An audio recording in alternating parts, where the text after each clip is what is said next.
कुमार 6 गो सभा दिन भर में जो कर रहे हैं उसमें मिला के भी इतना आदमी नहीं आता है जितना एक सभा में यहाँ आया है।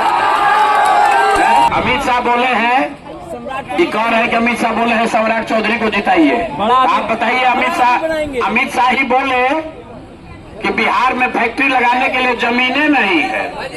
इनका देखिए, इनका सोच क्या है कि बिहार में फैक्ट्री लगाने के लिए जमीन नहीं और गुजरात में जमीन है, ताकि गुजरात का लड़का बनेगा फैक्ट्री का मालिक, अब बिहार का लड़का जाकर करेगा गुजरात में मजदूरी। तो विकल्प नहीं था, इसलिए मजबूरी में लोग को वोट देना पड़ता था। अब विकल्प मिल गया है, जन स्वराज का विकल्प है। हर हालत में बिहार में नई व्यवस्था बनेगी।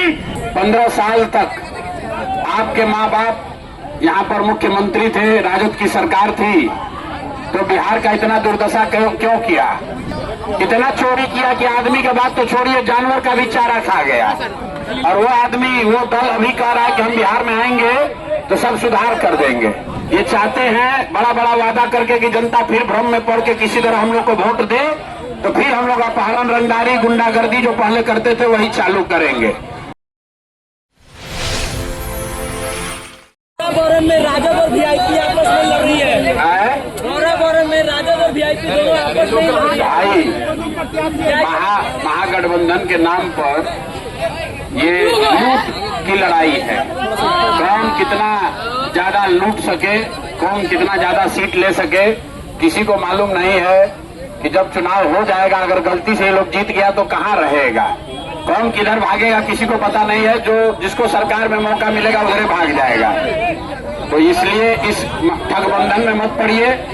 मैं पहले से कह रहा हूँ कि जो राजद के लोग हैं, राजद के जो लोग हैं, वो बड़ा बड़ा वादा कर रहा है।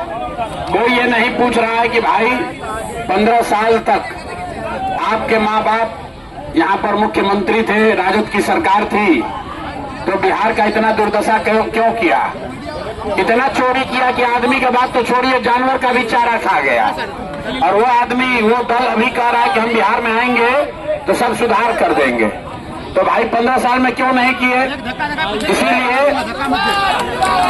इसीलिए हम लोग वोट कहते हैं कि राजद का हालत वो है कि जो बूढ़े शेर का होता है। बूढ़ा शेर का कहानी सुने हैं ना? बूढ़ा शेर जब बूढ़ा हो जाता है, शिकार नहीं कर सकता है, तो सोने का कंगन लेके बैठता है, ताकि कोई रास्ता चलता हुआ आदमी कंगन के लालच में आए तो उसको पकड़ के खाएंगे। तो ये राजद वाले जो हैं, ये जंगल राज वाले नेता, ये चाहते हैं बड़ा बड़ा वादा करके कि जनता फिर भ्रम में पड़ के किसी तरह हम लोग को वोट दे, तो फिर हम लोग अपहरण, रंगदारी, गुंडागर्दी जो पहले करते थे वही चालू करेंगे। इसलिए राजद को कोई वोट देने वाला नहीं है। लड़ाई जो है वो नीतीश भाजपा की, एनडीए और जन स्वराज के बीच में है। नीतीश भाजपा के भ्रष्टाचार से, इनके नीतियों से जो बिहार के लोगों का नुकसान हुआ है, बिहार के बच्चे जो बाहर जाकर 10-12 हजार रुपए में मजदूरी करने के लिए मजबूर है, उसको बदलने के लिए हर हालत में नीतीश और भाजपा एनडीए को हराइए, नई व्यवस्था जन स्वराज की बनाइए, तभी आपके बच्चों के लिए पढ़ाई रोजगार होगा। अन्यथा 30 वर्ष से नीतीश चाचा जैसे चला रहे हैं ऐसे ही चलता रहेगा। अगर गलती इस बार किए तो अगले 5 वर्ष भी भैया रोना मत, फिर मुखिया आपको 2-2.5 हजार रुपया राशन कार्ड में लेगा ही लेगा।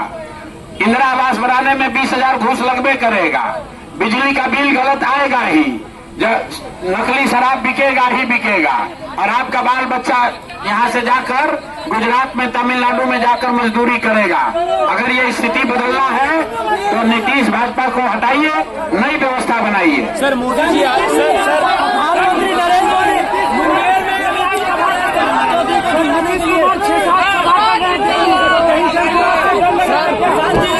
नीतीश कुमार 6 गो सभा दिन भर में जो कर रहे हैं उसमें मिला के भी इतना आदमी नहीं आता है जितना एक सभा में यहाँ आया है।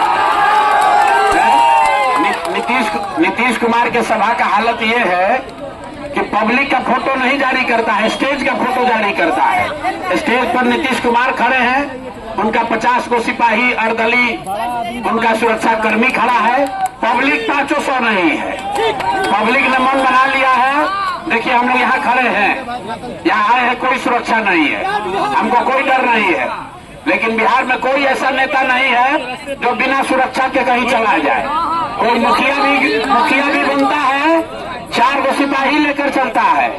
ये प्रशांत किशोर आपके आशीर्वाद से 3 वर्ष से गांव गांव बिहार में पैदल चले हैं। हमारी इतनी बड़ी व्यवस्था है, लेकिन यहाँ एक भी सिपाही लेकर हम नहीं चलते हैं, क्योंकि बिहार के लोग, बिहार का युवा हमारे साथ खड़ा है। हमको किसी से डरने की जरूरत नहीं है। अमित शाह ने कहा है, बोले हैं कि सम्राट चौधरी को जिताइए, मोदी जी उनको बड़ा आदमी बनाएंगे। अच्छा, अमित शाह बोले हैं कि कौन है कि अमित शाह बोले हैं सम्राट चौधरी को जिताइए। आप बताइए, अमित शाह ही बोले कि बिहार में फैक्ट्री लगाने के लिए जमीनें नहीं है। इनका देखिए, इनका सोच क्या है कि बिहार में फैक्ट्री लगाने के लिए जमीन नहीं और गुजरात में जमीन है, ताकि गुजरात का लड़का बनेगा फैक्ट्री का मालिक, अब बिहार का लड़का जाकर करेगा गुजरात में मजदूरी। तो भैया बिहार के लड़कों को मंजूर है? कई वो अमित शाह आएंगे और जाएंगे, बिहार के लड़के अभी इस बात पर तैयार नहीं। अभी तक विकल्प नहीं था, इसलिए मजबूरी में लोगों को वोट देना पड़ता था। अब विकल्प मिल गया है, जन स्वराज का विकल्प है। हर हालत में बिहार में नई व्यवस्था बनेगी और जो लड़के गुजरात में, तमिलनाडु में जाकर मजदूरी कर रहे हैं, वही लड़के बिहार वापस आएंगे, फैक्ट्री लगाएंगे भी और चलाएंगे भी।